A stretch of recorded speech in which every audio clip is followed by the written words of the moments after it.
so much for coming. It's so nice to see you all here. This is amazing. So I've been thinking about what it means to have a critical conversation. This is the 4th season of the podcast, and the first 3 seasons were really centering stories that aren't often heard by justice-involved individuals and around scholarship that's really pushing the envelope. But what I was hearing from a lot of the people that were listening was that they were loving the content, but they didn't necessarily know how to speak about it with others who maybe hadn't listened. And so this season, I constructed a 10-step toolkit to have a critical conversation. So this episode is episode 7, Learning to Be Vulnerable. And I've been thinking about intergenerational trauma, how that fits into vulnerability and a critical conversation. And I hope that most of you have read Dr. Buqué's book, but if you haven't, you should. It's amazing. But a lot of it is about asking questions of the self, contextualizing the self by looking at what happened before you, around you, to you. And by learning how to contextualize the self, you then, in turn, learn to contextualize others, which will inevitably allow you to become a better, more curious person, again, not only about the self, but those who you're in relation to. So I just wanted to kind of set us up for the framing and what we're doing here today. So I'm hoping to open us up. You can first speak to and define what intergenerational trauma is. What does it mean to break the cycle? Mm-hmm. Yeah, it's like a big word and a big term, right? So I'm glad that we're getting started just in really centering our definition of it. Because intergenerational trauma is actually the only type of trauma in the world of emotional trauma that can actually get transferred forward generation to generation, parent to child.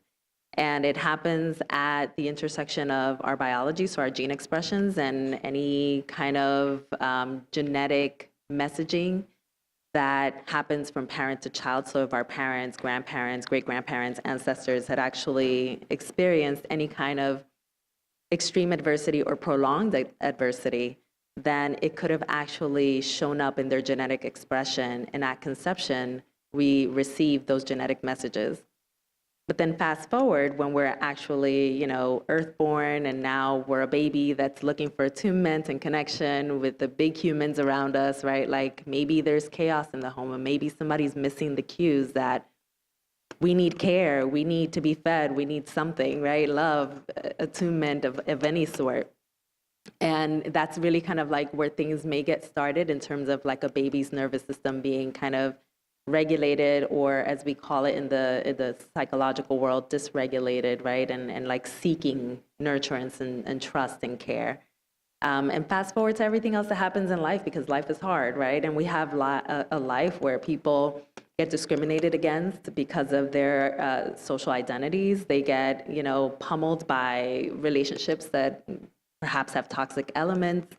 Maybe they live in a pandemic, right, that really hindered their sense of safety. I mean, there's so many things that life can throw at us, both on a personal and a collective level, that then it could make it so that those biological vulnerabilities that have been there from generations past can now get triggered into being trauma symptoms, which now makes the trauma intergenerational. Gotcha. I'm so excited to get into the biological aspect later in the science, because it's fascinating. Yeah. Okay, so we understand now what intergenerational trauma is. Can you define first what vulnerability is and how intergenerational trauma connects to vulnerability? Yeah. Well, vulnerability is definitely situated in our capacity to feel enough of a sense of safety that we actually step into courage. And that's where vulnerability really finds its like feeding ground. And so when we feel like there is a trusted human or a trusted environment where we can actually feel like this is a space that I can open up in, vulnerability finds its way. then when it's connected to intergenerational trauma and the ways in which it is connected to it is because generational healing work is probably one of the most vulnerable types of pieces of work that you'll ever do in your life. In my book, Break the Cycle, I've gotten people tell me, like, I bought the book 2 months ago and I still haven't opened it. Or I bought the book and I read a few pages. I felt so deeply, connected to the content, and then I had to take a week to just recalibrate. Because it is really heavy and deep work. But what I oftentimes remind people is that in that vulnerability, you'll also find lightness. Right. And so when we get through the work, we can find our way into not just the lightness of like, oh, I feel lighter this weekend. It's the lightness that is long term. It's the lightness that is a reflection and a consequence of us having shed so many of the layers that have kept us in these walls, right? Like that have erected barriers between ourselves and others and haven't allowed us to be in a vulnerable space for an extended period of time, which is one of the biggest markers of forging connections. When we can feel vulnerability inside of a relationship, the connection finds its way in a much easier and tangible and sustainable way. Yeah, I think a lot of people have difficulty with the term vulnerability because they view it negatively, or they view it as opportunity for victimization, right? So if I'm closed off, right, I'm guarded. If I'm opening my heart to you, I'm open here, there's like, you can stab me right there, And so how do you build through the generational practices or addressing the intergenerational trauma practices, how do you build the confidence to feel like you're still armored in a way, like you're still protected in your heart and in your body and spirit, but yet still can approach others with vulnerability? Well, the thing about generational healing is that it itself offers us an opportunity to lean on other coping mechanisms that aren't the protective guard that oftentimes disconnects us from others. Like a big part of generational healing is like relationship building, right? So like I always tell people, we're in relation to so many things, to each other, to the world, right? To the universal elements of life, to systems, right? I mean, there's so many connections and relationships that are oftentimes in flux just in one day of our lives. And so we have to really center relationships and how we can breed vulnerability within many of them, while also having coping mechanisms in place that can help us when those people, those systems, right, like, even the world may injure us. When in the psychological world, when we talk about like somebody being perhaps like stuck in a specific emotion for a prolonged period of time that would then render a clinician, in need of actually providing them with a diagnosis, like depression, for example. Someone's in prolonged sadness, prolonged grief, they can't get out of the fog. And, they go see somebody and, okay, check, depression. Oftentimes, a lot of what we're, in essence, like working through are these deep wounds that haven't had a proper coping attached to them.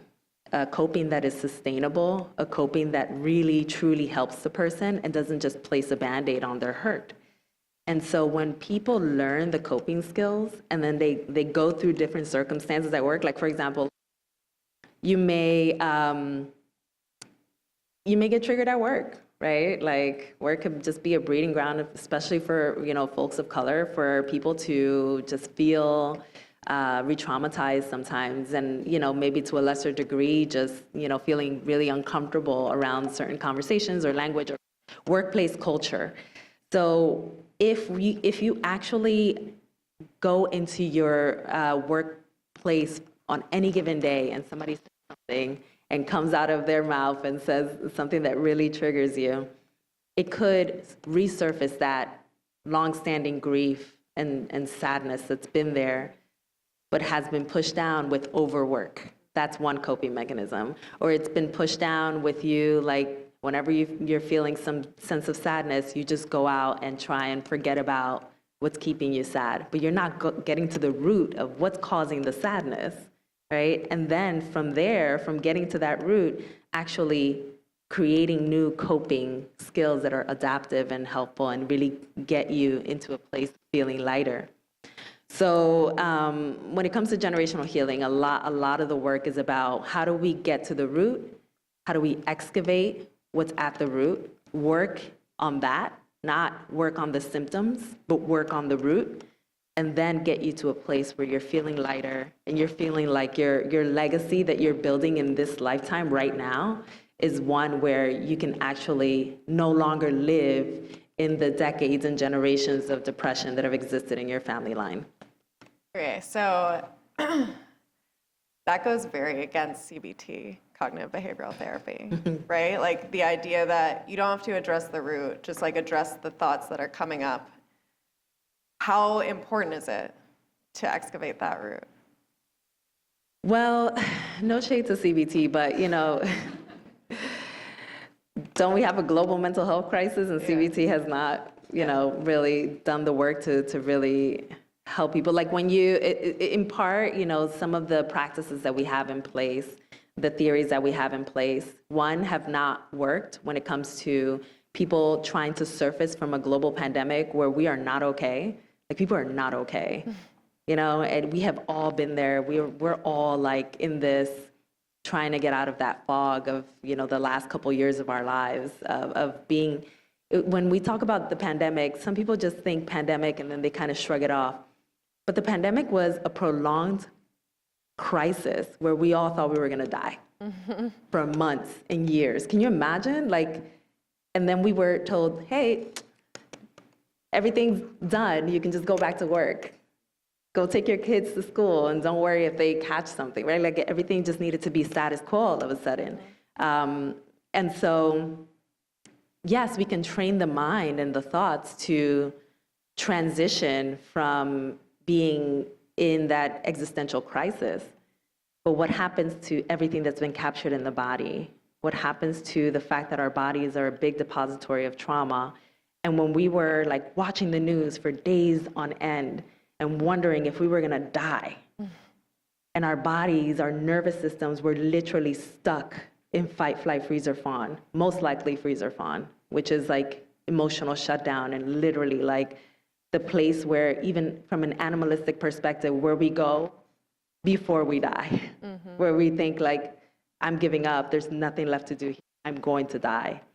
So we have to like really zoom in and like take things, like bring them into context and then look at the therapeutic methods that have been in place and really take a very critical eye to something like CBT and the fact that CBT isn't getting into the body. It isn't getting into the one, perhaps an even more major part of where trauma is situated and even where depression is situated, because depression is an inflammatory disease. Yeah, when I read that in your book, I was like, oh, shit. It was so powerful. But like, I know we kind of touched on this and the fact that, so for depression, the method that has been used, at least for medication, has been, to medicate SSRIs. So SSRIs are in SNRIs as well, but they're a category of drugs that actually are psychotropic drugs that help a person to increase their serotonin levels, because the theory back in like decades past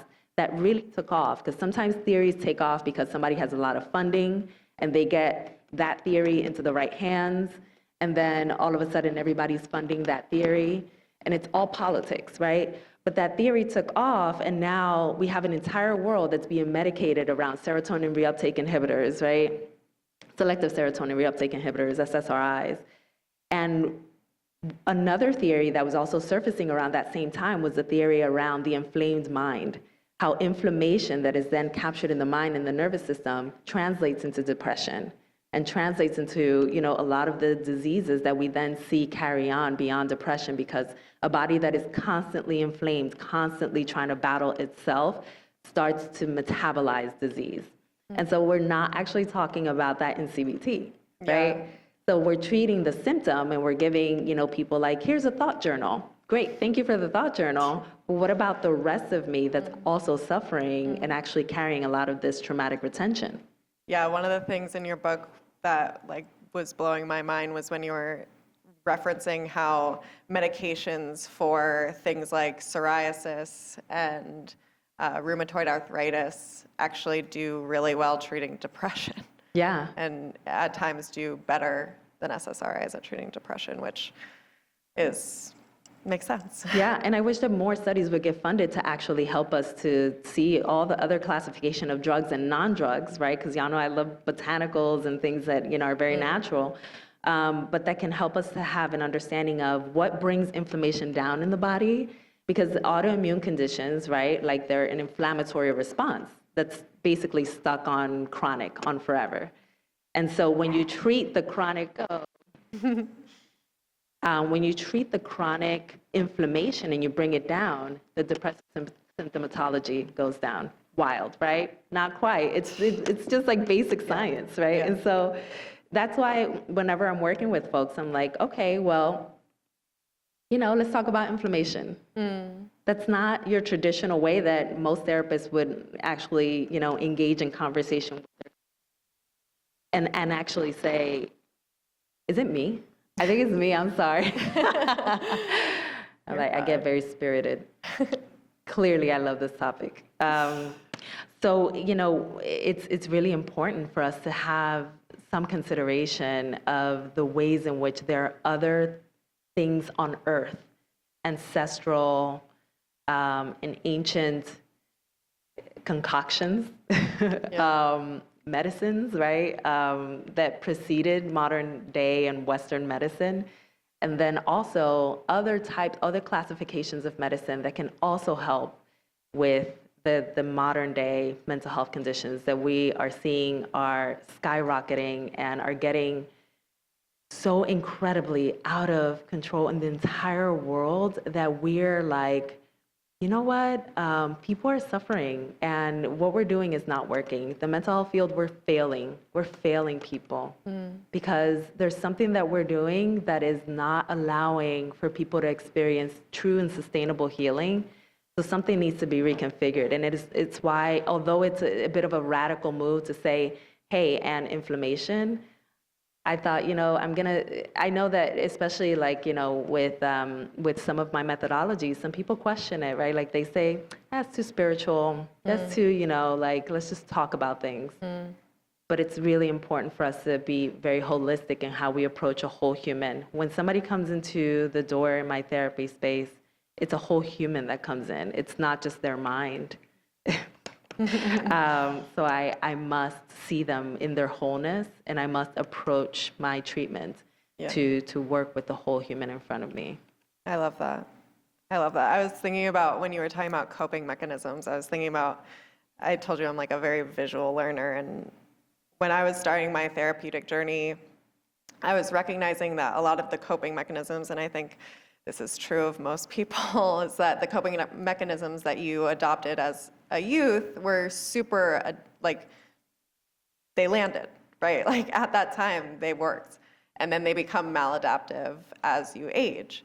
And the coping mechanism that I had was just repeatedly, incessantly telling myself, you're fine, you're fine, you're fine, you're fine, you're fine.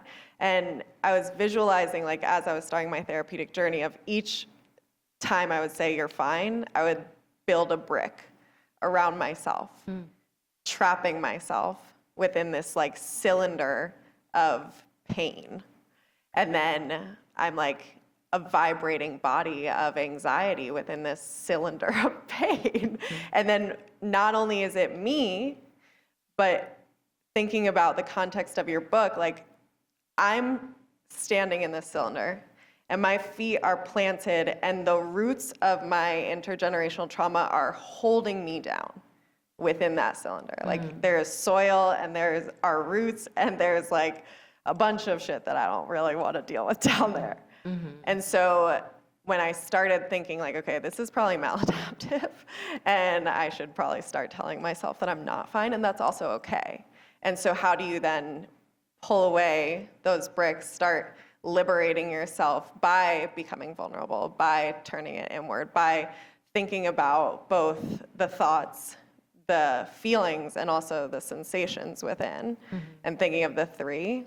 And the image of like the roots and everything is drawing me to your tree. And so I'm hoping that maybe you can speak to what the tree is and how to construct it. Oh, yes. I love this question. That tree, oh my goodness. The way I love this tree, y'all, it really has centered my practice. But so has anyone like drawn a family tree here at all? Just a sprinkle of people, yeah, and that's typical. There's like, I would say, what's that, 1%, right? I set out to develop a trauma tree that was intergenerational, that I could actually use in my practice, but also integrate within the book, because a lot of us don't have an understanding of the ways in which the trauma responses that have existed inside of our family line actually translate into what we then inherit. So basically this tree, which I call the intergenerational trauma tree, very unique. It is a tree that is comprised of 4 different parts. There's the leaves, there's the trunk, there's the roots, and the soil. And on the leaves, I ask folks to write in the name of a family member, someone who had enough proximity to you, and it could be the entire family tree, the entire family line, whoever you may actually have some recollection or knowledge of their history or of their lives, but more specifically of their trauma responses. Like, it could be, Aunt Benita, who every time she would experience like some sort of stress or hindrance at work, her natural response was to numb her emotions. How does she numb? Alcohol. Alcohol will basically create a distance between yourself and the emotions that are burrowed within. And so that was her trauma response. What about your dad? Okay, well, dad, he would constantly, just leave for a day. He was in constant flight response. You would never know, where is dad? Maybe your mother's response would be to lash out and yell, and that was like her trauma response. And so we start gathering that data. Everybody gets a leaf, and we start understanding what are the trauma responses that are reflected in my family tree. And then we transition into the trunk, which is representative of you. So in which ways have these trauma responses caused a wounding in you? In which ways have they hurt you? In which ways have they made their way into your life, into your generation? And then we transition into the roots, which are some of those internalized messages that have come up from having had those interactions with people who haven't found their healing, right? And some of the more common internalized criticisms or beliefs that people tend to hold are like, I'm broken, right? That's very big in trauma. Or, I'm not worthy, I don't deserve love, things like that. And then every tree system has soil, which we oftentimes forget. Like, the soil is also a part of the tree that's feeding everything else. And even if it's not directly like a part of the tree, it is in its direct ecosystem and really creates a lot of that, the beautiful growth of the tree. And so the soil system becomes a reflection of more of the external forces, some of the external messaging that we receive around generational trauma, or even the pain that's existed in our family line. Like, we don't talk about that outside the family. Shh. We don't say those things to other people. We don't seek therapy. We, don't air our dirty laundry, right? Children should be heard and not seen, right? So as to suppress the actual humanity of children. And so many other things that are a part of just our culture that also feeds into this tree system and feeds the trauma that then makes its way into our homes. That's a lengthy... No, it's good. But it's, it's a very complex system, and it's one that when I work on it with folks, I even in my book, I say, take your time. Yeah. Don't sit here and everybody wants to rush and just get the tree over and done with. And there's a lot of emotion that we can also unpack within that. How does this leaf make you feel? What about the trunk and the roots? That's a really hard idea about yourself to sit with. Can we talk that through, right? And so there's a lot that happens in the process of building out that tree. It's not just we just had a session and built out the tree.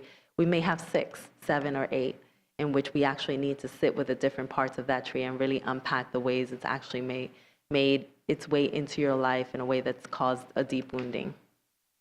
So I teach a class on victimization at ASU, and one of the modules that I do is on post-traumatic growth, and you speak about it in your book. And the way that I often talk about resilience, is that we often think about resilience as bouncing back, or like healing as bouncing back. And the way that I like to describe it is that, and we love trees, is that there's a tree on the edge of a cliff, right? And there's constant wind on this cliff. And rather than every storm getting knocked down and then coming right back up, knocked down, coming right back up, the tree just learns to grow that way. And so it just is able to endure the hardship of the wind.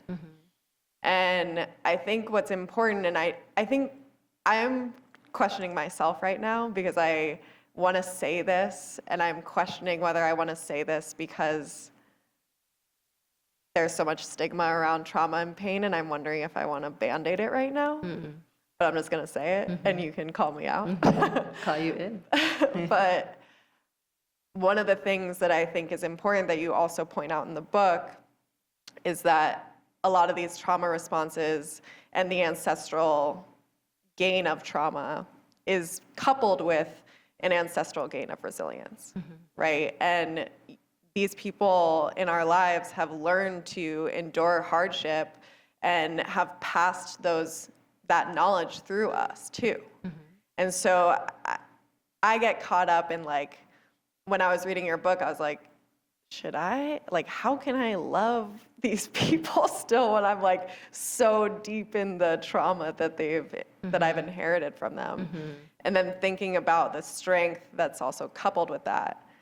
And so again, like I want to bring light to that, but also am I bringing light to that because I'm like, they're going to freak out. Like they're going to just be thinking about all the trauma and the pain and everything, and like wanting to balance the scale in a way. But I do think that there also has to be the sitting in the trauma and the taking the time before unpacking the strength and resilience too.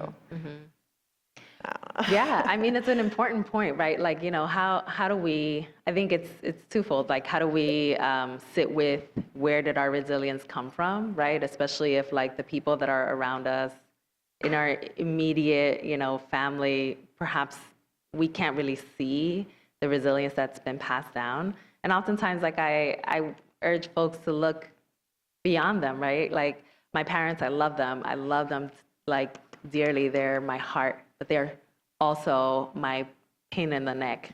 Of course. And so, for us all. All the time. So I constantly have to work hard, especially with my mom, because we're kind of the same human, to, balance out my emotions and my emotional responses to her. So it's really, even though I see the strength in my mom's amazing. I don't know how she did all the things she did, how she survived, no clue. But one person that brings me immense peace that I can lean on, she's no longer living, but I can lean on her by just thinking of her and like writing letters to her and things like that, is my grandmother, right? And my grandmother is literally my mom, but there's a little bit of a separation that allows me to really like center on the resilience while I'm yelling at my mom for like feeding my dogs things that she shouldn't. And then, I can, that's where I need the resilience, I need the strength. But yeah, I can lean on ancestors that are a little bit more distant, but also like I lean on people that are, as far as I know, not connected to me, at least in my immediate lineage. Like Nina Simone and James Baldwin are like some of my ancestors that I deeply, deeply appreciate for their words and wisdom. and they're just how genius they have been in delivering, liberatory praxis. And so for those of us that it's like really hard because that person's still kind of, triggering, it can be helpful to just look at other people and the people especially that bring you peace and comfort. Because one of the meditations that I do with folks is one in which I say, imagine an ancestor that wishes you well. Right. Someone who you really feel deeply connected to and whom you can trust. And imagine them coming to you and opening their hands up and saying, you can trust me with what's hurting your heart. And them actually closing up their palms after you give it to them and carrying it with you so that you don't have to carry it alone. Oof. And, if I imagine my mom with her feeding my dogs, beef or whatever, it's going to be a little tricky. My meditation's not going to quite hit. I love my mom, but goodness me. But like when I can imagine someone that's a little bit more distant, it does offer me a bit more respite. And the reason why I also bring myself into the work is because I need to feel what I'm asking others to feel. I need to be fair in that interchange and say to myself, where's the pain? How does it feel? How do I carry it? How can I absolve the pain and step into my lightness so that when I'm speaking to people, it's from a really authentic place and from a place where I'm like, I've been in the struggle. I continue to, sometimes have my moments, and all of that is real and human. And now I can bring myself out of that with ease, within seconds. It used to take me days. I was in suffering for days over one thing. And I think from days to seconds, I'll take seconds, and I want other people to experience that lightness where you can go about the rest of your day and it's not like how people say, like, my day's been ruined. No, you have tools, and we can use those tools to help you get back into a place where you're level-headed and, you're light again. Yeah, last night you and I had a conversation that kind of piggybacks off of a conversation I had with a friend, thinking about how so much of faith and the desire for thinking of something bigger than ourselves is to not feel alone.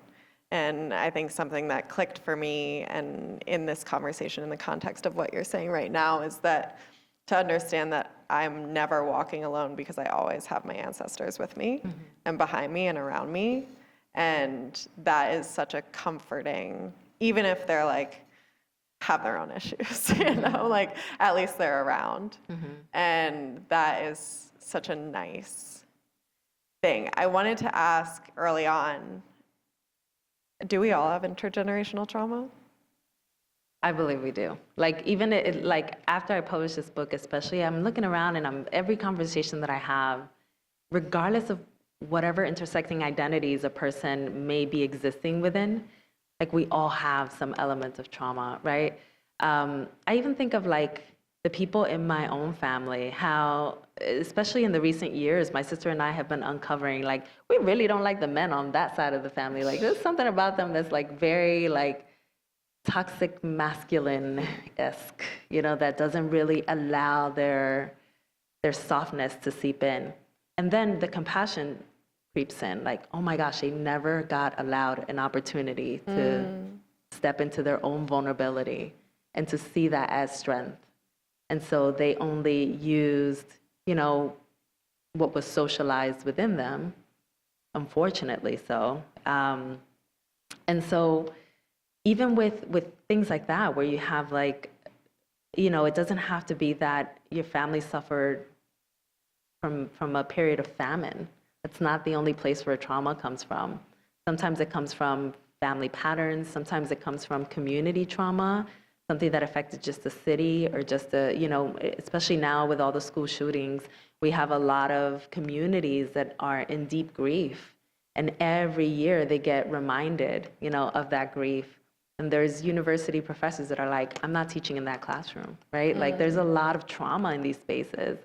And it doesn't have to, necessarily be, I believe that there's, especially now, there's so much trauma that there is no way that we're not each living with at least some element of intergenerational trauma. and I know you know this from reading the book and our conversations, but a lot of what science is telling us, even though it's still new science, is that we have an approximate 7 generations of genetic messaging and material that is connected to adversity that lives within us. And so if we're talking 7 generations, there's someone in that 7 generations that experienced extreme adversity that then showed up in their genetic encoding, that then proceeded to procreate, that made, in an unknowing way, but made, the connection of their trauma and adversity to your life. There's some connection. Yeah, I think I had my mind blown when I first learned a couple years ago that experiences literally change our DNA. Like, I had no idea that. And so to think that not only are our experiences changing our DNA, but all the experiences of the past are changing that DNA that we're then inheriting. So it's not only our experiences, but the experiences of the past in our DNA. That's like, that did something for me. Yeah. So for me, because I started getting really frustrated with like mental health, right? Like being kind of like an insider clinician. I was like, okay, but what do we do? Yeah. Because so many of us, especially during the pandemic, we were like, we need tools, we need something. And I remember when I first got on social media, I call that like the what era of social media. What is anxiety? And it's like, it was just very like textbook, and nobody wanted to veer away from the DSM. We don't even have developmental trauma, childhood trauma, generational trauma. We don't have any of that in the DSM. So you have a whole bunch of old white cishet men that are like sitting here creating the DSM on our behalf, not knowing really our lived experiences and not even accounting for, sexual trauma, like so many things. And so it's very non-inclusive. And working through a collective crisis and sitting with folks, and they're like, yeah, the world seems like it's ending today. And I'm like, yep, it sure is. And we're like here, having this session yet again. Hope you're alive next one, right? Like, it's just so weird and heavy. 10 sessions in, I'm like, oh my gosh, we need tools, something. And especially if this moment in the pandemic is actually collectively changing our DNA, because we were all in a prolonged crisis, we need to do something about that in order to create some reversibility. And CBT ain't gonna do it. Sorry. Sorry to the Becks, the creators of CBT. Yeah. Another old white man.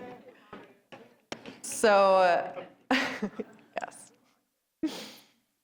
So, with thinking about the context of a critical conversation, how do you feel like addressing, or breaking the cycle, we'll call it breaking the cycle. How do you feel like breaking the cycle contributes to, why would it be part of this podcast? Why is it important to having a critical conversation? Because we have to really address the ways in which within ourselves we are existing in particularly nervous systems that have been stuck in a threat response. And when we're talking about having critical conversations, a person can say something to you and your trigger response is one that is old, that has been there for a while and is being brought up. And it seems like it's being triggered by that person, but really it's that person that cut you off on the road, right? It's that person that, microaggressed you in the cafeteria. And then you came home and your child started asking you for things repeatedly. And now you go to the grocery store and a person asks you if you want that thing that's on the side, and you blow up. And what is happening is that your nervous system is overloaded, and anyone that wants to bridge a conversation with you, whether it's a small conversation within a grocery store or a different conversation, maybe it's a supervisor having a conversation about an evaluation, or maybe it's a partner saying, you know what, I had such a tough day today, and I need support, and I just want to talk to you about it, and your nervous system is not centered or prepared or ready to have that conversation, and all of a sudden they want to be vulnerable with you, but you can't meet them. So when we're talking about having these critical conversations, we have to talk about how is the body taking in that conversation, and how is that threat response being triggered, and how can we then start reprogramming our bodies to minimize the threat response, so that that same partner that's coming to you and saying, guess what, another bad day, been a month and that project is still, just not being completed, everyone's getting on me about it, I need some support, can I talk to you? The version of you that has done the work and can create more steadiness within your mind and body to actually be present in that conversation is going to breed a connection between yourself and your partner, versus the version of you that is coming in with the multiple layers of different aggressing stressors that then get triggered by whatever it is that your partner says and then gets lashed out. So when we're talking about critical dialogues, it's really imperative that we start centering the ways in which we can start healing how our nervous system has been pre-programmed to be in a state of alarm. And then once we're in that reprogramming state, we can actually have conversations that can be steadier.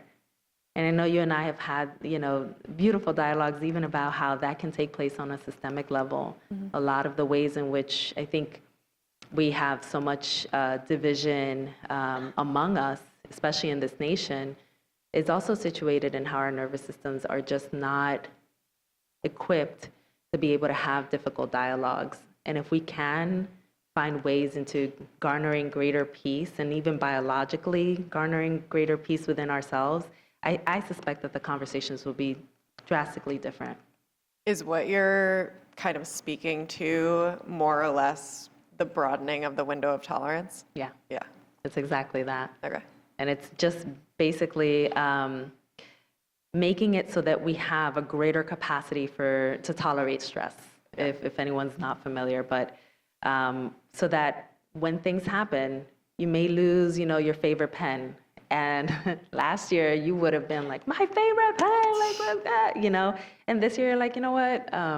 Okay, right?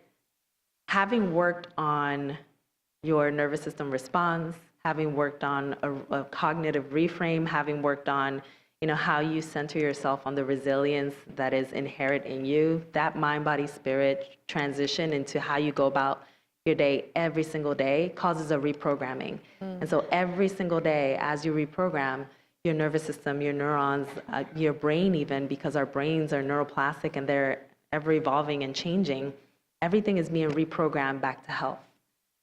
And so when we reduce that inflammation, when we center our lives on health and really become very holistic in how we approach mental health, it allows us an opportunity to then have an expanded window of tolerance by default. I feel like my brain just started firing really fast. And one of the things I was just thinking about was how CBT disallows us or prohibits us from actually turning the critical gaze around us, right? It's like centering the individual. And so it's like, especially when thinking about the power dynamics of who created it, just trying to blind us from the structures around us. So that was one thing. But then I was also thinking, as you're talking, like implicit in what you're saying is that people change.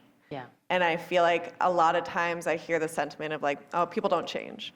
And thinking that actually if you're someone who's saying that, then you're low-key letting yourself off the hook that you won't change, right? Like you're saying essentially that like, people don't change, I don't have to change, I don't have to do the work, I can't do the work, I don't want to do the work. So then, thinking about like, okay. That's powerful. That's so powerful. Thinking about. Yeah. All right, so in thinking about a critical conversation, can you walk us through some of the aspects of drive? Yes. So drive is like this acronym.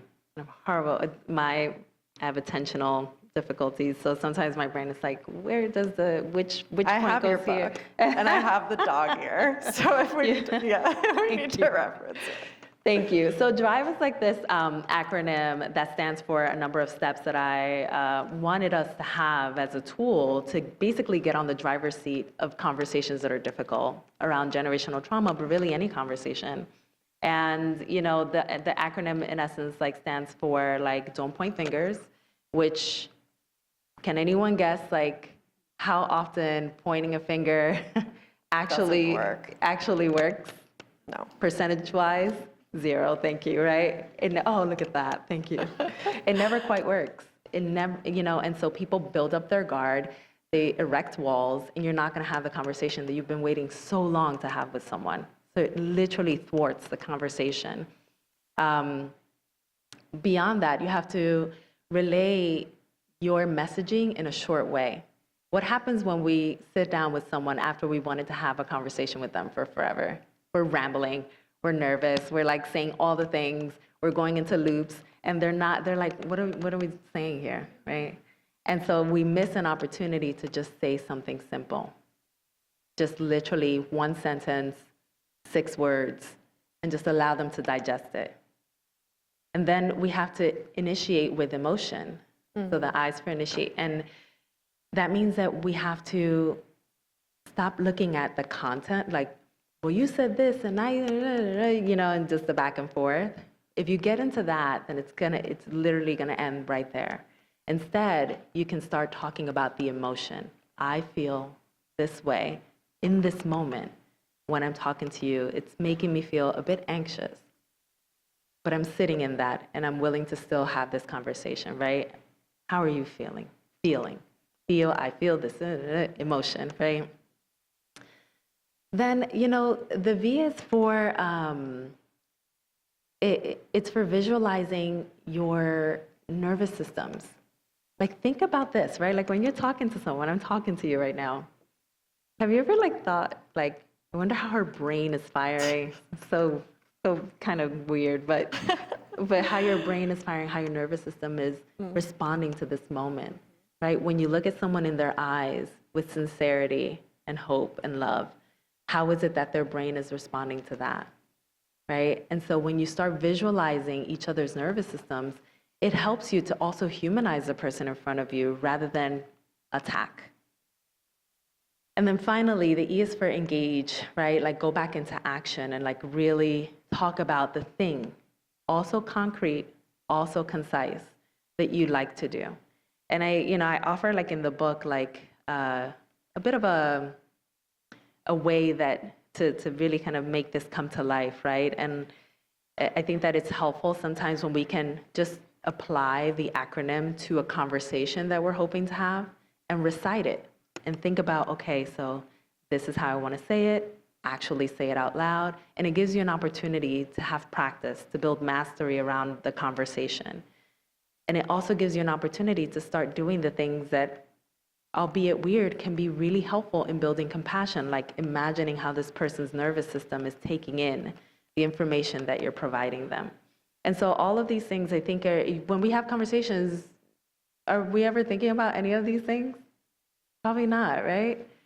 And so I think it's just such a disservice to us as humans that so many of the pillars of connection are being left out of the equation when we're having difficult dialogues, which is why I really wanted to have an entire section in this book about how do you approach conversations on trauma. Not, you gave me this trauma because you didn't do what you were supposed to do, you didn't heal, and now I have to work through this. No, it's, I'm hurting, feeling, I'm hurting. It hurts me to see you also hurting. Can we have a conversation about that? That's a conversation that's vulnerable, that is centered on connection and on really wanting to not just see yourself heal, but the other person heal, because it's intergenerational. Yeah. You talk about in the book. See, I know my stuff. Yeah, there you go. You didn't even need that. You didn't even look down once. I'll thank you. So you talk about how doing this work can be helpful to doing community, which is also why I wanted to do this here, because I think having these kinds of conversations in a group setting where you're held by other people who are interested in the same kind of outcomes and the same kind of change is just really helpful and really comforting. And I was just thinking how a fun exercise might be in relationship or in community or in conversation to explore the 3 questions that you lay out, which I love, because the last episode of the last podcast season was with Bruce Perry, Dr. Bruce Perry, who co-authored What Happened to You with Oprah Winfrey. And what I love that you do is that you add these 2 contextualizing questions of what happened around you to consider global pandemic or racism or just historical traumas that are cultural, and then also what happened before you in terms of the ancestry. Mm-hmm. And I love context. Like, it's basically all of my research is around context. And so I love the idea of in conversation exploring and asking the other person those questions too, and just practicing the vulnerability of responding authentically. Mm-hmm. And yeah, I love those questions. Yeah, and they really, I think they're more comprehensive. And I even mentioned in the book, like I was, going through the ACEs questionnaire, which is the Adverse Childhood Experiences. And I felt so stuck because it didn't allow me an opportunity to really get into the intricacies of generationally what had happened to this person. And it also wasn't contextualizing some of what we were struggling through even together, which was a global pandemic that was coupled with the brutality of police murders. And I had a number of different clients who were Black identified who were like losing hope. Right, and so I'm sitting here, not having the tools, not having an understanding of what I could do that could help us to contextualize their humanity and their lived experience from the place of where has pain come from in a better way, in a more nuanced way. And it was actually through the conversations I had, particularly with one client, that we were like, there's more questions that we need answered here. And some of those questions started burgeoning from those conversations. But even think about this, think about somebody that you love, but that they're that person, they're like my mom, sorry, mom. They're like the person that can sometimes just build tension in your life. And think about asking them these questions, not to actually do it, but just imagine yourself asking them these questions. What happened to you? Can you imagine how humanizing that is? What happened around you? What happened? Oh, well, we suffered, from the entire community didn't have running water. So many of the kids around us kept dying, dropping like flies because they were infected with so many diseases. And I saw that every living day of my childhood. Can you imagine what happened before you? Well, before me, my family had to evacuate from their home because there were a number of different gangs that were actually infiltrating the area. Oh my goodness, right? And so it's like, or other things that can happen, but it's just the number of things that are present in the historical, just the histories of the people that we come from and the histories of the people that are around us. Just in this room, there are so many people, right? And all of us carry up to 7 generations of histories embedded within us. Can you imagine how much that is? Can you imagine if you ask every person in here, what happened to you, what happened before you, and what happened around you? How many more layers you can see within that person, and how much more you're able to really connect with their humanity. And when we're talking about belonging, we're talking about vulnerability, we're talking about being able to then see that person in this whole new way, because you see all the layers of pain that have then culminated into some of the coping that they've acquired. And even sometimes, right, and I make sure I don't make excuses for anyone's poor behavior, but sometimes it even gives us the answers that we need around the people that have shown up in a not so good way in our lives. Yeah, that's something I think about all the time in my work, because for those who don't know, I'm a criminal legal professor at ASU, and I've worked in prisons for the last 10 years and in community. And one of the things that I think a lot of people get caught up with is the idea of understanding and contextualization and justification and excuse. And I think those are two very different things, but the contextualization and understanding is so deeply important, not only for compassion, but also for self-healing, right? If you're holding the anger and holding the hurt, like, you know, that saying of like, you're just taking the poison yourself. Yeah. Yeah, I was just thinking, a lot of our conversation has been around abolition too. And I was thinking about the scientific elements of ancestral or intergenerational trauma. And one of the things that you and I were talking about and that you mentioned in the book is ancestral knowing, right? There's these ways that our ancestors have created salves and all of these medicines, right? And ways of addressing a lot of these harms. But we've needed epigenetics and westernized medicine to legitimize that ancestral knowing.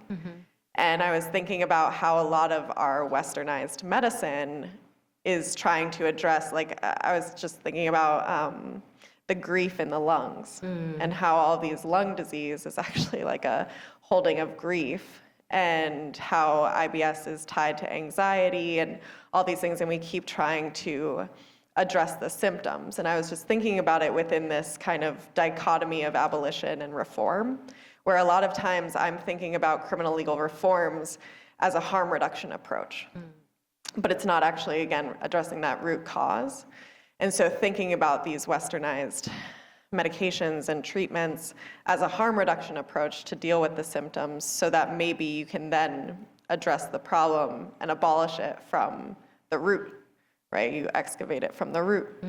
And so I was just finding those parallels. And Yeah, and I think that there are very concrete parallels, like in our theories and our work. And you know, a part of why I decided to intersperse science into my book was in part because I thought this was only a part of it, but I was like, they're not going to believe it.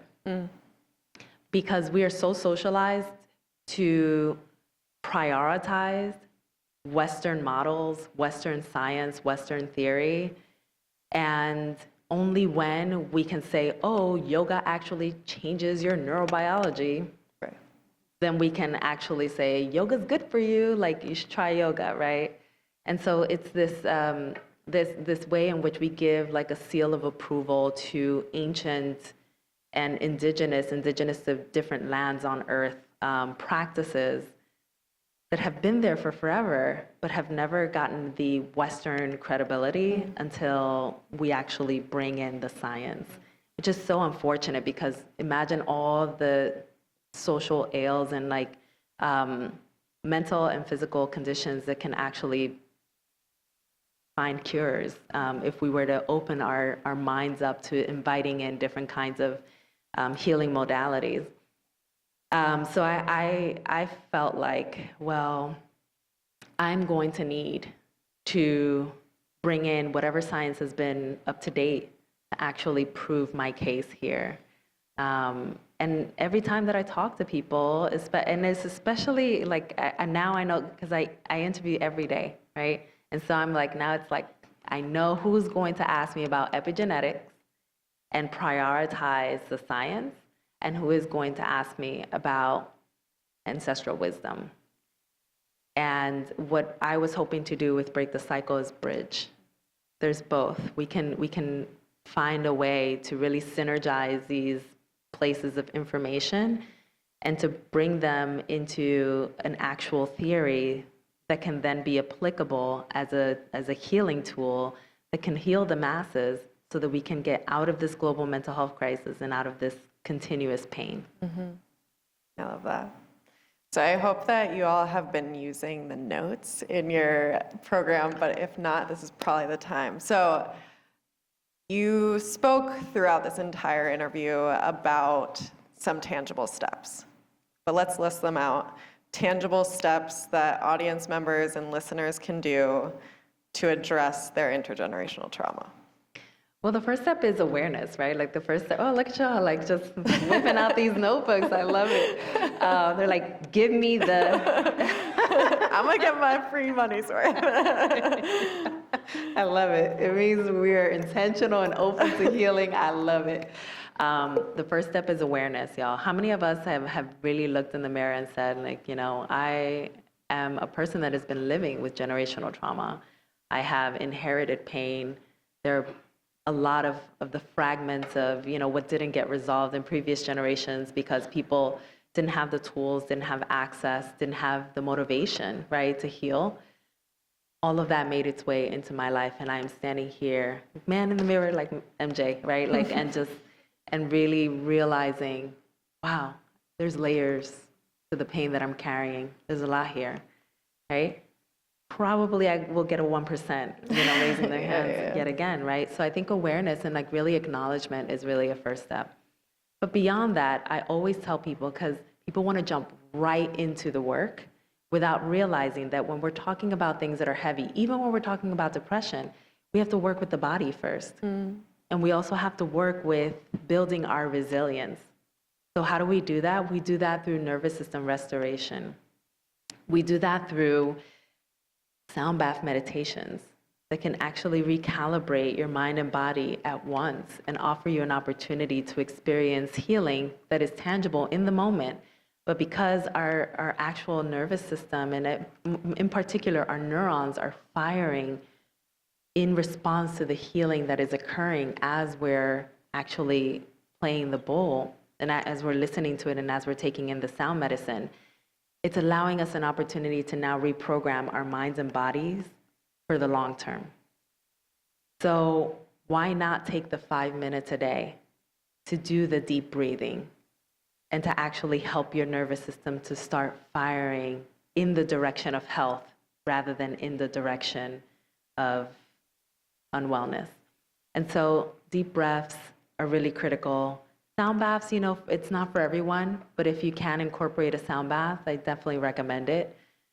The same with other things, like, I always like to get into these because people find them to be like really strange, but when they do them, they're like, oh, okay, not a problem. I can see how, you know, that could be helpful. And it's the process of rocking and swaying from side to side. Rocking stimulates the part of our nervous system that actually helps us to feel calm. And when people have a tough time really understanding that from a real tangible place, I oftentimes help them to see, like, what happened when you were rocked when you were a baby, or what happened to if you're a parent, if you rocked a child or you're a child. They fell asleep, right? Because what happened in their little nervous system is that it got stimulated into initiating a ventral vagal response, which is the response of the nervous system that actually helps them to feel calm and relaxed.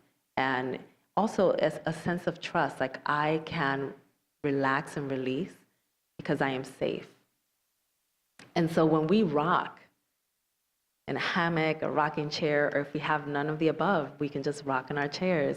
At work, you just had that really tough meeting, everybody came out their face, go to your desk and rock, breathe, rock, breathe. And your nervous system is actually helping you to release the tension that's been pocketed in your nervous system from that previous meeting, but then also helping you to release and reprogram for the long term.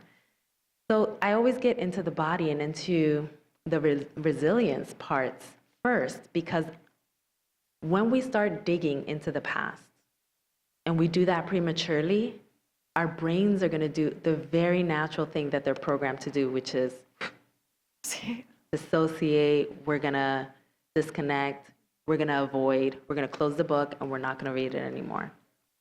We're not gonna attend therapy, and if we attend therapy, we're 15 minutes late because we don't wanna do the work.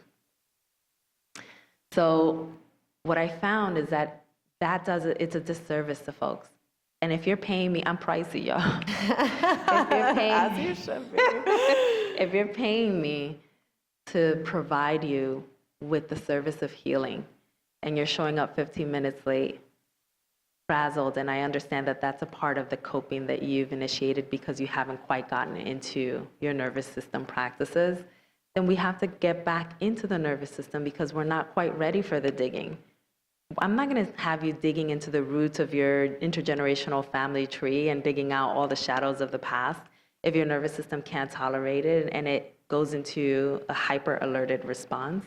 It's not fair to you. It can be re-traumatizing.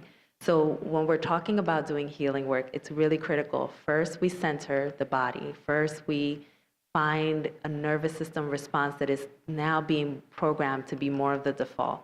Once we do that, we then transition into, okay, let's get into that first leaf. Then we start integrating, meaning we start looking at how that leaf is actually showing up in that interaction that I just had with my partner the other day. That's how it shows up. Oh, mine looks a little different, but it's the same numbing response. It's the same stonewalling, it's the same fleeing. It's just that mine looks like the 2024 version, of what my grandmother's stonewalling was. And so when we start integrating that knowledge into our day-to-day lives, we start learning where we can start releasing. And so, it's a very holistic way of approaching the work. But like I said, when we're dealing with a whole human that's been in pain in a holistic way, they haven't just been in pain in their thoughts, they've been in pain fully. It's important that we bring in all those different pieces of how we heal and do it in a very strategic way so that we don't push a person into the deep despair that we tend to see in modern day life, but instead we can bring them, closer to feeling like the work is tolerable. Yeah, I think if you haven't, again, gotten the book, there's so many good, tangible resources in here. You walk us through so many beautiful practices that are so approachable and very well described. So I really appreciate that. Thank you. I think before we end, I think the important caveat to breaking the cycle is that it implies future generations, right? And I know for myself and many of my friends that a future generation might not be there. And so can we break the cycle even if we're not planning to continue that cycle down the line? Yeah, definitely. So, for us, the folks that are not procreating or will not, it's really important to consider the fact that we also deserve peace in this generation, and that the work that we do from this place of garnered peace also matters for the larger whole.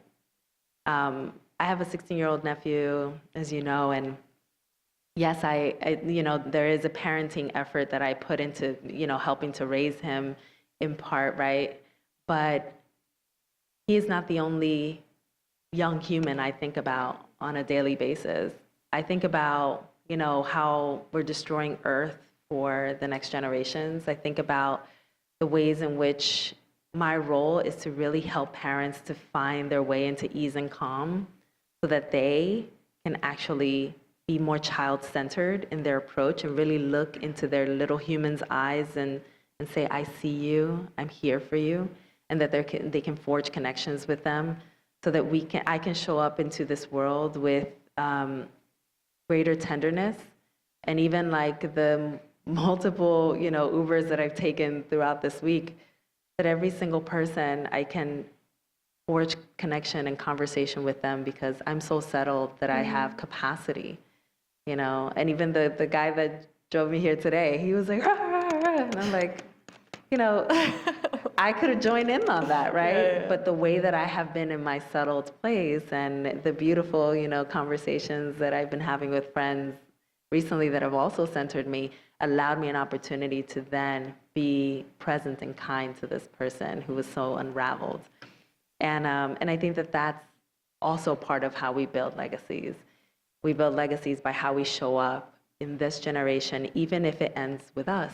And sometimes it ends with us is the proclamation of a legacy. That is legacy building. It's saying there is no more pain that is going to be transferred forward biologically or psychologically. It literally ends with me, and that's incredibly honorable as well.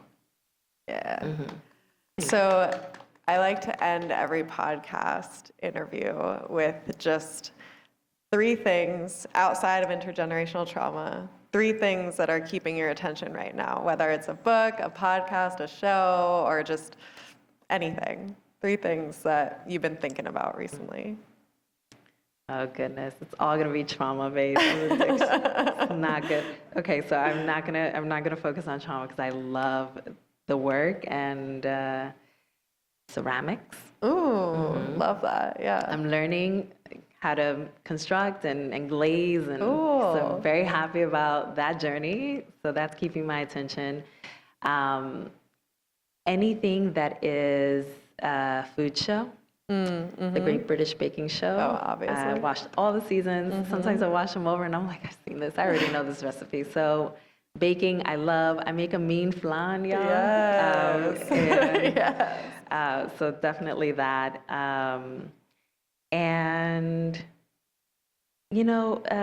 learning a little bit more about gardening. Gardening and getting into the dirt and almost kind of having moments where I can just tune out. And I have my do not disturb. And I recently found that there's a level above do not disturb airplane mode. Yeah. So oh shit, she's on airplane mode. That's on fleek right now. Yeah. So I have been very intentional about moments where I am like, it's airplane mode time, and the people that I love understand, and they know this is a moment where I'm just going to recalibrate, and I can get into moments with earth and the things that we just like. Do you know how many veins are in this? It's just so beautiful, right? And it's like we don't pay attention because we've been programmed not to. And it's such a disservice to us. So what I want is to, one, not kill my plants anymore and like really learn gardening. So that's keeping my attention lately. Those are great. Yeah. So it's nothing with, the traumas of the world because I do need my balance too. Yeah. Well, thank you so much for talking to me today. This was so great. Thank this you. was so good. Thank you. You've been amazing. Thank you. And thank you all for listening and being in conversation with us. So we're going to open it up to a Q&A. There are going to be 2 microphones around. You can stay in your seat and just raise your hand, and we'll have someone kind of keeping track of who's in line. But please feel free to, I hope that the vibe and the conversation has created a safe space for you to feel comfortable sharing and asking. And part of the healing journey is also fucking up. And so don't be worried about saying the exact right thing, because if we worried about that all the time, we just would all be mute. So please you can do a first draft thought. That's what I do in my classes when things aren't fully formed and we're kind of like working it out. And that's why we're all here, to help each other work these thoughts out. So yeah. Darsh. Thank you, Professor Henson, for organizing this conversation. Thank you, Dr. Buqué, for sharing your perspective. I'm curious to know, in your healing sessions, healing practices, how many of the people you engage with have a philosophy of life, and whether there's any correlation between somebody's ability to address the challenges that they're facing and whether or not they have a philosophy of life. I love that question, and I think that it presents the opportunity for, I'll respond this way because when I think of philosophy of life in the ways that it applies to psychology, I think about existential ideas and questions about who am I, who are we, and just what is the world, right? And those kinds of thoughts come up even when people don't necessarily say those very things, like the actual words that I just uttered, but they, might say something else like, what is even my purpose here on earth, right? And they start developing thinking around that. What I have seen is almost kind of like the inverse, right? Like where when people are in their biggest struggles, they are very much missing the answers to those questions, the who am I's.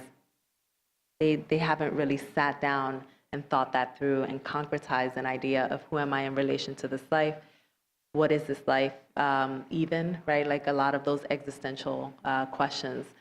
So I would answer it from that perspective because I think that that's more of what we as clinicians tend to see really kind of in the therapy room, like surface and come up. I think. Okay, thanks. Hi, y'all. Thank you for this space and time. This has been really, really cool. My name is Chris Joseph. I am a grad student studying social work to do similar work. I wanted to know, I know that you kind of gave some tips and things that we can do, but throughout this talk, we talk a lot about safety and the idea of safety being a requirement for vulnerability.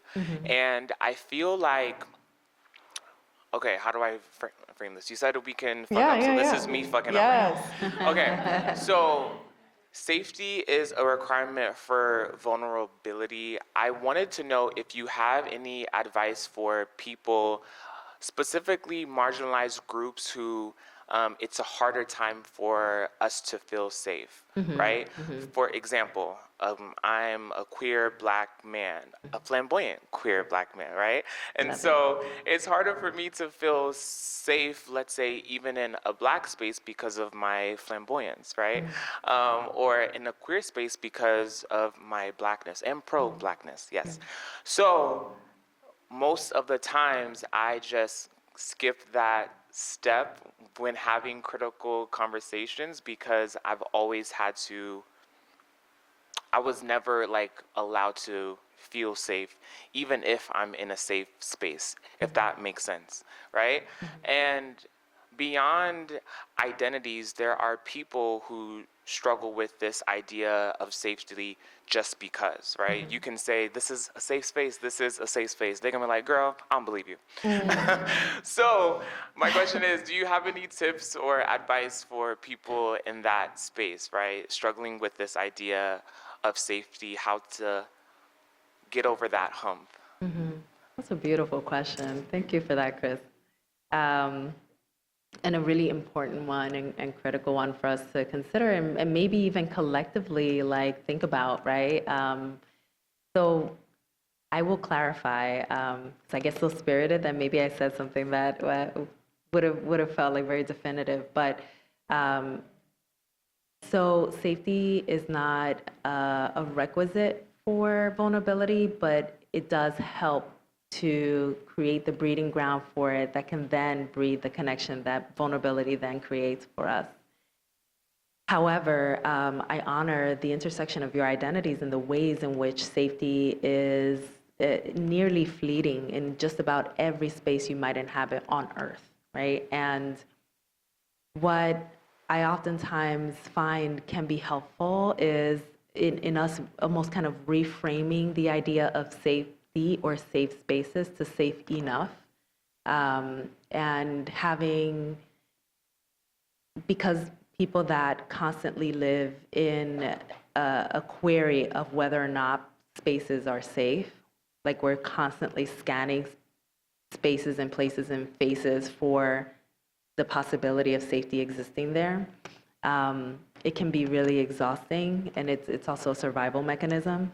So I would go into two things, more so creating almost kind of like the bolstering the resilience within oneself to feel like you can withstand being in spaces that aren't fully safe, that are safe enough. And then beyond that, I would urge us all to also find spaces where there isn't a cell in your body that has to be in fight mode or flight mode or freeze or fawn. I have spaces like that with, in particular, 3 individuals in my life, and I always help clients to find, at the very least, one person. And when people have trouble finding one person, people may be estranged from families, maybe in the process of, finding chosen family, and they haven't quite found their grounding. And, sometimes we have to get into the mind and into just reflecting on the people that wish them well and find safety within, so that then the places that they then inhabit can be places where, because the safety is so centered in, you can be in spaces that are safe enough, but perhaps not 100% safe. So it is nuanced, and it does require also a bit of work on our part in order to be able to do or to feel like we can step into the courage that is required in that space between safe enough and safe. There's a gap, and we just step into that with courage. And I know that that's probably something that you already do every single day, right?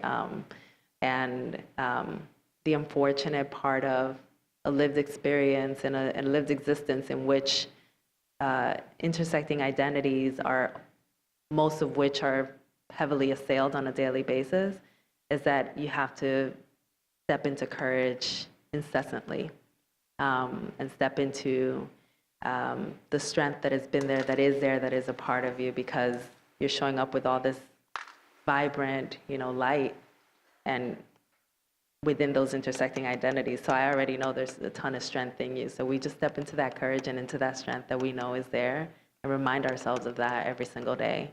Like, yeah. Oh, thank you, Grace. Thank you, y'all. Good evening. Thank you so much for everything you both have shared. It's been absolutely amazing. My name is Candace Claiborne, and I am a lover of all things beautiful. And I really believe that beauty is a process that's revealed over time. However, through the process of working through trauma, going through your ancestry, things of that nature, how would you advise somebody who is moving through those areas and wanting to believe and see the changes that are happening in them, but sometimes we struggle to overcome that imposter syndrome, or think as if like, okay, am I really sort of healed in this area, and how do I continue moving into the new version of myself without being distracted by different areas of discouragement or self-questioning or self-doubt? How would you advise us in that space? Thank you for that question. So, imposter syndrome is an intergenerational lie that you've been made to absorb from having been casted out of spaces for generations. So, I would first externalize imposter syndrome into it being a them problem and not a you problem. Thank you. So, first. And second, what is healed? Like, what does that mean? Right? Like, because we can always almost kind of like try and reach this pillar of healing, of being healed. And when we're not reaching that idea that we've identified, that's been glamorized in, all the mediums that we're a part of, what it can do is that it can breed shame, because it makes you feel like I'm not doing the work well enough, I'm too broken, I'm never gonna be able to heal. But if we look to, oftentimes actually backward, and look at yourself 10 years ago, right? I see you smiling. Yeah, you see the change, right? That's healed. Chris, you would. I appreciate you. I love the energy. I appreciate you. Yes. Hi, my name is Angélica Urrego. I'm from Colombia, and I love all of this. Like, I stepped myself into the awareness journey back in 2019, being an immigrant here. Super tiny little minority of Colombians in Arizona, so nobody knew what was Colombia, you know? And throughout that journey of being like, I'm not Arizonian, I'm not, I don't know, here and there, I started like using my voice to create awareness about my country and my culture and everything. And what I noticed, most of the women who approached me throughout the years, they suffer from like internal and gut disease, inflammation. And I was like, oh, wow. Like, you just said all this beautiful knowledge, and I'm like taking it in any Spanish resources that I can start sharing, because most of my followers in general are women, Spanish speakers, and I've become like kind of like a window of vulnerability through my journey of being like up and down. Yeah, I'm up and down because life, and I'm here alone by myself, just showing up every day for me and being a voice for others, that it's okay to be depressed, it's okay to be anxious, it's okay to, you know, have a journey and share it and be vulnerable. But I usually share only English content, and I would love to have some resources that I can share with my Spanish speakers. Yeah. And I know that you're Dominicana, so thank you. Thank you. Thank you. Yes. Thank you for that question. Yeah, so the tias have been asking me about the Spanish translation, and it's coming out in 2 months, so it should be, yeah, thank you. So all the aunties and the primas, you know, have, I learned early on, I was actually the first graduate at Columbia to graduate in the Latino mental health concentration. And then I went on to teach in that concentration. And I remember one thing that stuck out for me when I was still a student and learning was that we actually heal best in our native tongue. And I was like, That's so come interesting. on. Like, yeah, in the language where we learned emotion. We learned amor, not love, right? I'm like, so we need to heal in the languages that, you know, are in our hearts and that have been, you know, there from infancy. And so I'm hoping that that's going to be a helpful resource for you and for others. Yeah, you're welcome. I just have one quick question. Oh, sure. Yeah. How do you share your experiences through vulnerability without trauma bonding? Well, I heard the but with the last part of the question, without trauma. Yeah, how do you share experiences with vulnerability without trauma bonding? Oh, bonding. Oh, that's why you got the hums.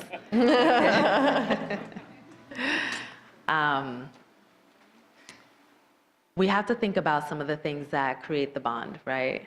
And the ways in which we then start seeking out ways to almost kind of heal each other, but also rather than having someone in an interdependent way walk alongside us and with a supportive and loving demeanor as we do the healing work, right? It's very different versus like, come save me, I am in the trauma response, I am helpless. Learned helplessness is definitely, you know, a trauma response. So, you know, some of that is going to be important for us to like have an understanding around like what are the ways, what are the methods in which I magnetize people towards me in reference to my trauma responses, which is why it's so important for us to actually get a sense of what are the trauma responses that have existed in my family line and how did I see those growing up. I'm I'm trying to think of concrete examples, but there's this in the Latino world especially, there's this thing called attack of the nerves, ataque de nervios. And it's basically, and it's said that it's like mostly women, you know, that they get it. And when a woman is like very stressed, they get an attack of the nerves and they start like flailing and like sometimes faint. And when you're a kid and you see that growing up and you see that modeled and you're like, stress means faint. It becomes a programmed response that then becomes like something that you start internalizing and emulating in your life. And so now, the people that came to the rescue of that person that fainted, right? Now you have your own 2024 version of the people around you that are coming around you and corralling around your fainting response.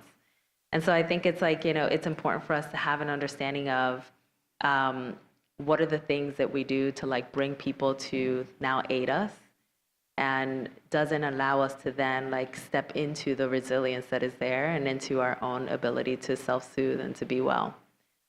When it comes to trauma bonding, I think that's one of the most critical pieces, so that we don't start fusing with a person and synergizing in a way that's unhealthy, but we can instead become interdependent in a way that is actually healthy and health promoting for both parties. I hope that's helpful, although I would need a little more on that story, you know, to get into specifics. Oh. Hello, my name is, you want to hold it for me? Okay. My name is Mariel. My heart was like racing while I was sitting here, so I was fighting resistance of not even speaking. The more I sat here, the more I heard a lot of my maybe questions being answered, or confirmation that I was on the right track with some of my healing work that I've been personally doing with myself. So I decided to speak because usually I would allow the answers that were being answered, the questions being answered, to keep me quiet, and that was one of my traumas. I lost my voice at one point in my life. So one experience I wanted to show of just share because of growth, or because of the growth, and aware of the growth, aware of the issue and the root of it. And I'll be real brief with it. It was an experience I had when I was a little girl. I was about in the 3rd grade, and we were running a track meet. And another little girl came up to me, and she said, she acknowledged me as being one of the fastest runners in the class. And she asked me during the track meet, well, before we ran, she said, could you please not win this time? Oh. And at that age, I'm looking at, and she said, all my family is here, and I have to win, you know, for them. And I told her, I said, we'll run this race together. I said, I want you to give it your all. I said, I'll run with you side by side throughout the whole race, but when it comes to the end, I want you to give it all you got. And instead of me taking on that responsibility of her pleasing her family, but at the same time, I felt a sense of guilt at the same time. I gave her an opportunity to push herself the hardest that she possibly could. I ended up winning the race still. We were all wondering, like. But I'm not gonna lie and say I didn't carry a little bit of guilt, because it did hurt her, you know, and I don't know what she had to face when she went home to deal with her family. So I carried that with me throughout my life, and I allowed myself to dummy myself down at times, you know, throughout my life for other people and not letting my light shine.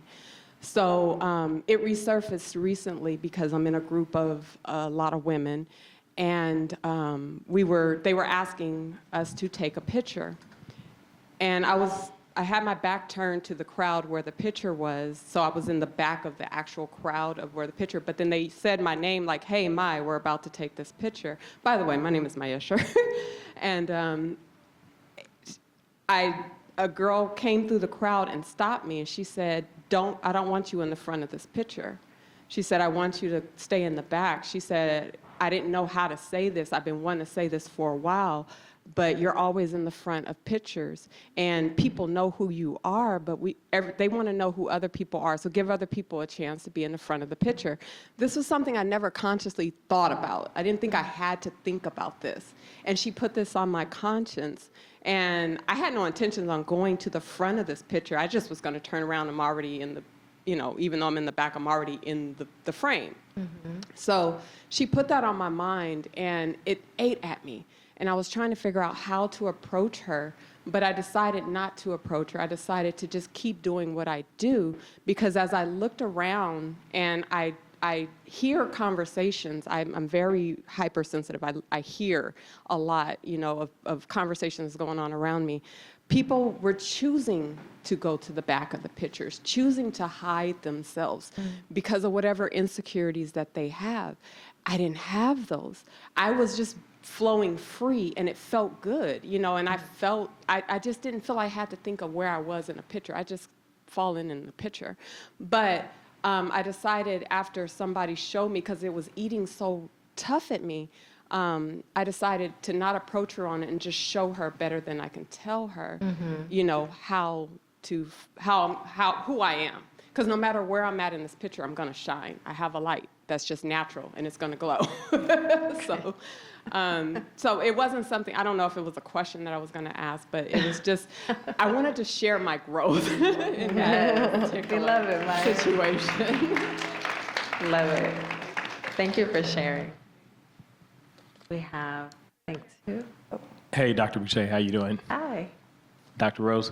My name is James Allen, and you mentioned something in your talk regarding tools to work through. My question would be, I wrote this in the dark, and I don't have my glasses on, so hold on.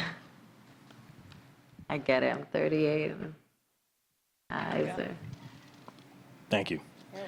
Tools of reversibility and tools on how do we correct. So you also mentioned something in your talk around inflammation showing up in your body, right? And how that can take an impact on the physical. So my question is, what would be your cocktail or mix, if you will, of action items that a person can employ to address the things that show up physically and like the inflammation, right? You mentioned meditation, so kind of being grounded.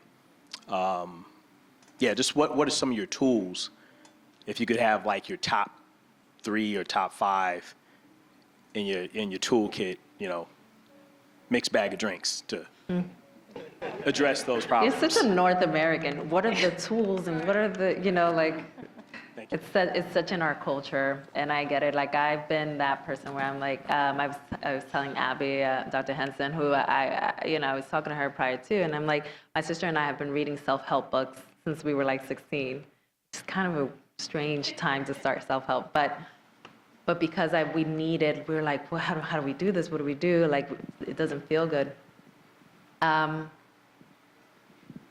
So I don't like I'll tell you what I do, because, I don't like saying, do this, and then, people do it, and you're like, Dr. Mariel told me to do it. But there are clear ways that we can reduce inflammation in very simple practices. Like, if some of you, have connected with me on social media, I love tea, and in part because it's an ancestral, gift that my grandmother used to make, and my mother as well. And there are a lot of teas that reduce inflammation in our bodies. So when we're thinking about depression, we're also thinking about, well, what are the things that I'm ingesting throughout the day that can actually help reduce inflammation? And when we're talking about the North American context, we're talking about a lot of preservatives and crap that they put in our foods that inflame us and make us unwell and disease our bodies and our minds. So, one of my go-tos, and what I have my mother drinking even, because she has several autoimmune conditions, is green tea. As simple as it is, and I know that, recently, has anyone watched Blue Zones? Yeah, right? Like, Blue Zones is so dope. I definitely recommend people watch it. And Dan Buettner, he actually he's constantly talking about the benefits of green tea to reduce inflammation, and inflammation is so interconnected with stress. So when we're talking about what are the things that I can do literally today? They have green tea at the bar, y'all. You know, like today we can start a practice of incorporating an anti-inflammatory practice that doesn't have, you know, any detrimental impact upon our minds and bodies. And so it starts with those things, right? And it starts with deep breathing. And I oftentimes tell people, like, you know, when was the last time you took a deep breath? When was the last time you took 20 or 5 minutes worth, which is the amount of time that our nervous system needs to catch up to the fact that we're helping it to release? And most people will have to really think. But I oftentimes, you know, tell people, listen, you have 1,440 minutes in a day. And if you grab just 5 of those minutes and allow yourself an opportunity to do the reprogramming, to do the recentering, in a year from now, your nervous system is going to be in a completely different place if you just deposit the 5 minutes to your day. And if you find it hard to actually bring yourself into any kind of practice within your day, just think about where you have pockets of time. In between that meeting that ended early and the next one, you have 5 minutes, right? When you're standing, you know, by the microwave at work and you've got 4 minutes until your food heats up, those are 4 minutes. And you could have been doing deep breathing. No one needs to notice or know, but you could have been doing deep breathing that is actually doing the reprogramming. And then beyond that, you know, I think that it's always important to get into our minds when we're talking about emotional trauma.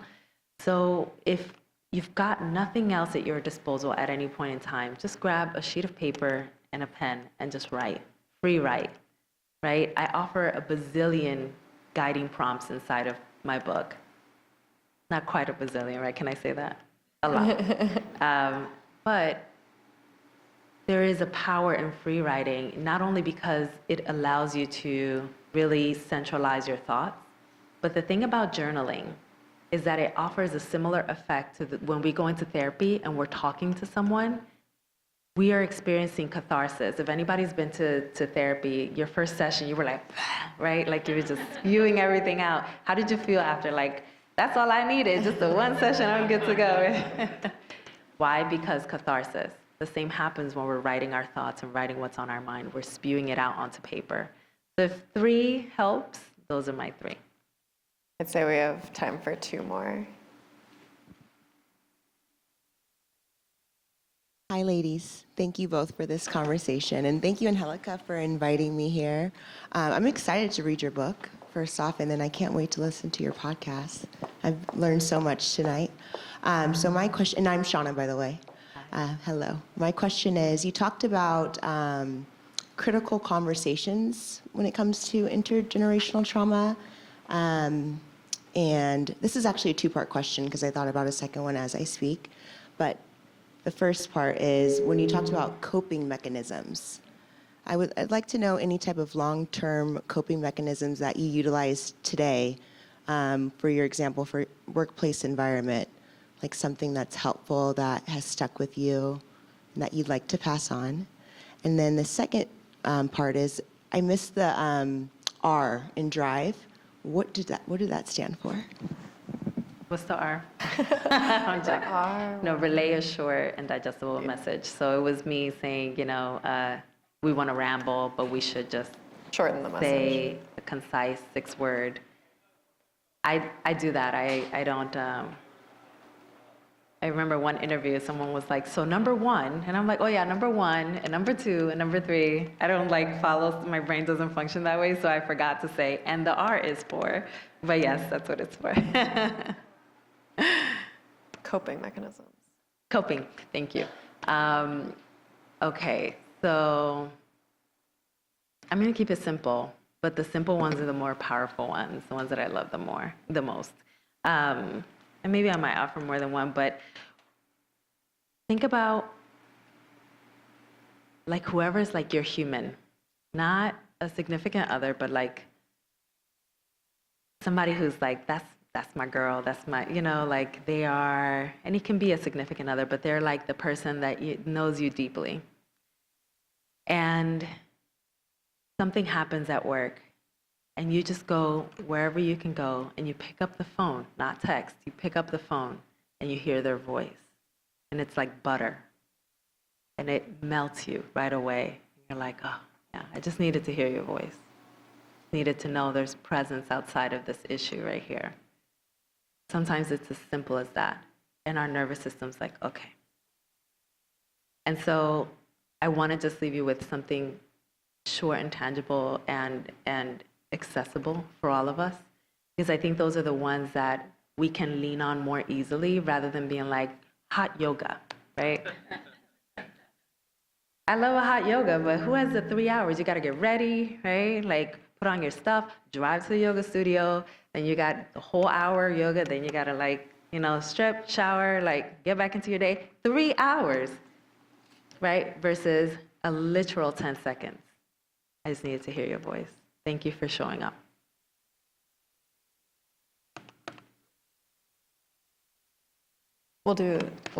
Yeah. Hi. Hi. I'm a cycle breaker. And I didn't realize the urgency of what I needed to do. And I actually wrote down in my journal, like, I just want to know what things I can do to break this intergenerational trauma. And I was on Instagram and I saw your work a few years ago. And so thank you. I didn't realize the urgency until I had my first child. And it didn't occur to me what had happened to me as a child. And so I got to chapter 7 of your book and I could not go on. I just felt all of the emotions, because I know you discuss that you can pass it on from your body. And so hitting all of that and not knowing how to handle all of that. And now I'm seeing my baby and my babies now, and I'm only seeing that trigger. I'm seeing those triggers. So as they get older, I'm seeing the triggers of, this is what happened to me when I was 1. Being a cycle breaker, I know you discuss, like, sometimes we have to find new villages, and that's what I had to do, because, like I said, like, not even understanding that trauma until I'm seeing my babies. How is, and that comes with fear. Although I'm not repeating what happened to me, it's this fear like it could happen to them. So being overprotective, over-worried, planning extra, thinking about things before it happened, and kind of like being anxious about things that I don't necessarily have to be anxious about. As being a cycle breaker and reading your book, I kind of see it as like, oh, we have this new start.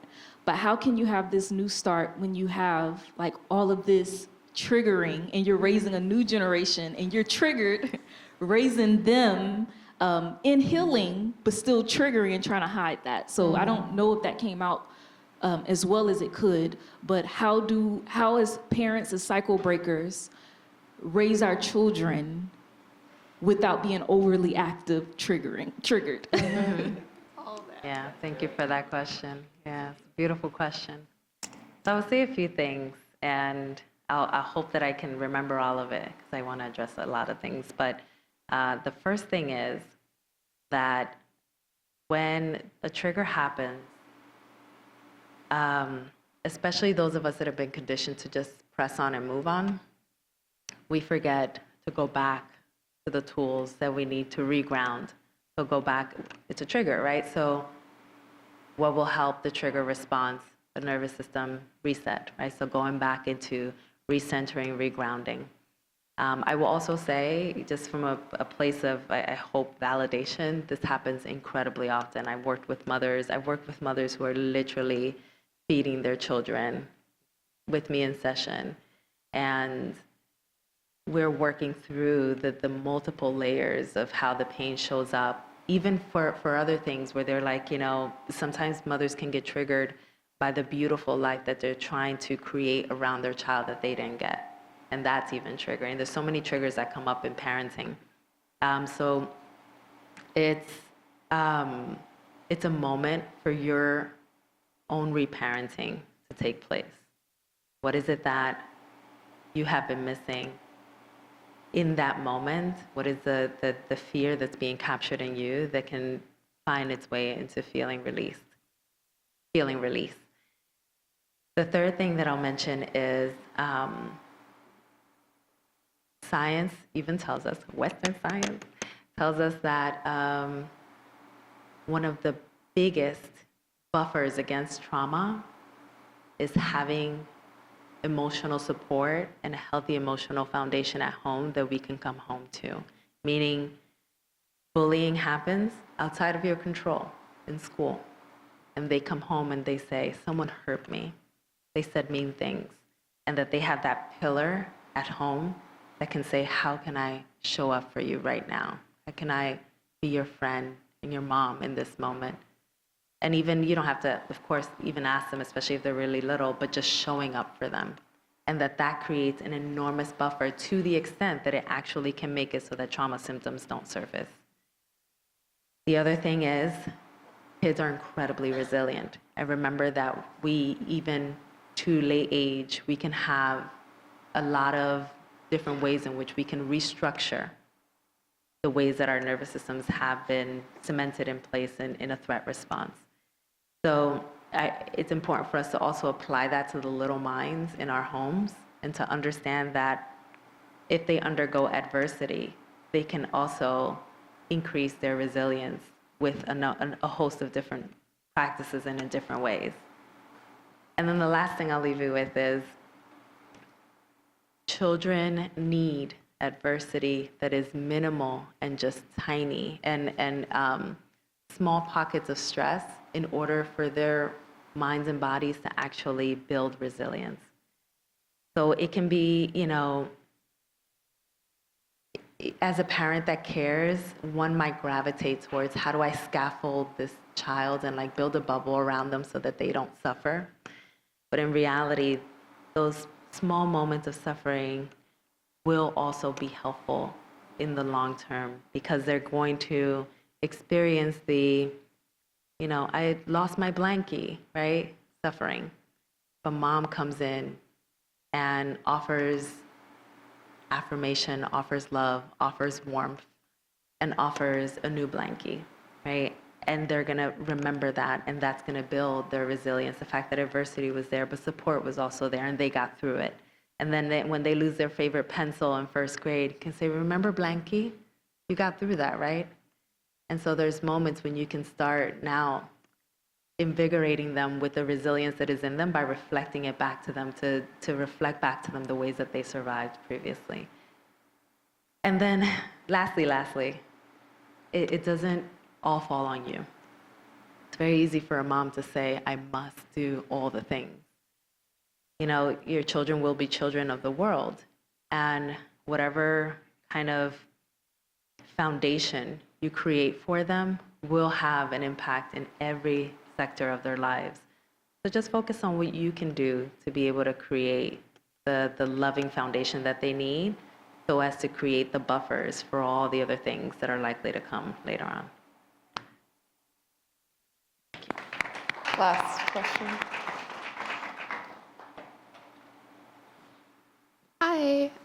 Thank you both for the space. My name is Lila, and I had two things. I'll try to keep it short. The first thing is thank you for talking about James Baldwin and Nina Simone and seeing them as your piece. I think oftentimes for me, when I think of those people that are not directly related to me, I think of Pat Parker and Audre Lorde.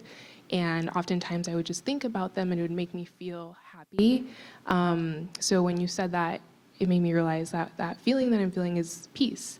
And the second thing I wanted to ask, I know you both kind of touched on abolition, and I wanted to know, as someone who is involved in different abolitionist organizations, and I try to apply abolitionist frameworks to different lived-in experiences, oftentimes I feel like what's not discussed is sometimes as the person who is advocating for someone who might have caused harm and wanting to see that person in their full humanity and their complexities and all those things, how do you keep yourself safe emotionally, and how do you be vulnerable, and how do you do that when sometimes it feels like an internal struggle of I'm advocating for this cause, and at the same time, maybe this person has caused me harm, and I don't know how to talk about those complex feelings, and I can't talk about it in therapy because my therapist is like, it's okay to be mad and you could hate them and, fuck them. Because they want to be on my side.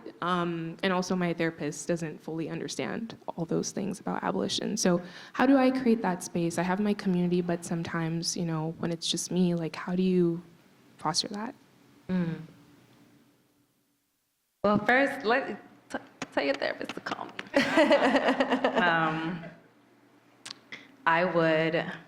I'm not telling you to do this, but I would go into my therapy session and say, I need you to challenge me. I need you to help me work through the difficult emotions and the nuances here. And I need you to learn a bit more about abolition work and abolitionist perspectives so that you can help me and orient me further. It is the duty of a therapist to be informed and culturally nuanced to help a person that exists within intersecting identities and advocacy in the most client-centered way. So that is their duty, their ethical duty.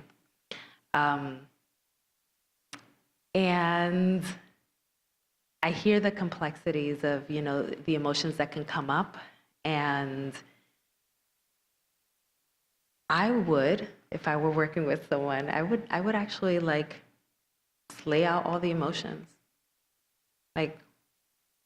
I'm not doing away with them because these emotions are sending us a message. If anger is showing up, let's unpack that. Let's understand the anger. I'm curious. Are you curious? Well, let's be curious together, right? Because that anger is also planting itself somewhere in your body, and now that stomach ache that you keep having, guess what? Right? So let's talk about the anger, and let's give it room. And that's how these kinds of emotions that have been stagnant find their way into loosening up. I think also as we begin to unpack people's humanity, we start having a better understanding of even some of the harm that they have done. Not to excuse it, but sometimes we get a better understanding. And a very large majority, I don't have numbers, but I can say, and maybe Dr. Henson could be more helpful for me in this regard, but I think there is a large majority of the people that have been taken into the prison industrial complex that have not caused very explicit harm. And so for the larger majority of the individuals that we are doing abolition work for and with, those individuals deserve freedom and peace. And so I think leaning into that perspective, of the mothers that have to birth their children in cells, right, and without proper care, to the people that are 14 years old, and as we've talked about, are sentenced to death row and waiting to die for 30 years. We owe it to them also, even with the stragglers that, perhaps, may be well situated there because they need some sort of just moment to themselves, that we can owe it to them. And I will say that even with the individuals that have caused harm, I do believe that we have to have a system of rehabilitation and not incarceration. So it is important for us to also just hold into consideration what are the alternatives here, even for the people who have caused harm, and how can we help them to come back into society, not continuing to cause it. Right? It's very nuanced and it's a complex, I understand where you're coming from, and as a psychologist, I would lean into the emotions and work through the emotions, but I can understand the complexities of it all. And even in therapy, even as a therapist, some of us have to work with individuals that have assailed others. And we have to work to rehabilitate these individuals in their minds, right, as well, so they won't continue to cause harm. There are some of my colleagues who specifically work with individuals that have narcissistic traits or have been diagnosed with a personality that, is and PD, as we call it. So we need those people. We need it ain't gonna be me, but we need my colleagues to be able to work with folks so that I can work with survivors and we can collectively work with society and all the different layers of the wounded and the wound, those who cause wounds. I don't want to call them perps, but people who cause wounds. I think to add on quickly, I struggle sometimes with the concept of rehabilitation because it insinuates that at one point they were healed or habilitated. And I think for a lot of people that we're talking about who get caught up in the criminal legal system, there was never really a point where they were habilitated, right? And so we have to then take that into consideration. Again, like always bringing it, at least for me, into context. What is the context here? And I work with similar populations, and I struggle with similar issues. I work with people who have been sentenced to life, who have been sentenced to death for ending someone else's life. And I think the important thing, and I feel like it's cliche at this point, but I think the important thing is to, again, not define someone by their worst act and to not deny the harm that they caused either, because addressing the harm that they caused is also part of their habilitation experience, you know? Yeah. And so it's not to say, well, we shouldn't be focusing on that. No, we definitely should. And we should hold accountability, but in a very humanizing way and in a healing way that doesn't actually perpetuate more harm, because that's what we're doing. And so if we're talking about public safety, we have to move away from the definition of safety as just the absence of crime and actually think about well-being, right? And so if we're talking about how what we need to do, we need to incarcerate people who have caused harm to others. If we're talking about public safety and we're talking about the absence of crime and the fact that over 70% of people are returning to prison 3 years after they've been released, then because a lot of times it's for technical violations, but if they're actually on a new charge because they've victimized someone, then clearly we're not doing something right. I was doing a research project interviewing police officers, and one of the things that they kept saying was using this term bad guy. And I asked them, how do you define bad guy? And usually what they would say is, oh, it's someone who has a long record.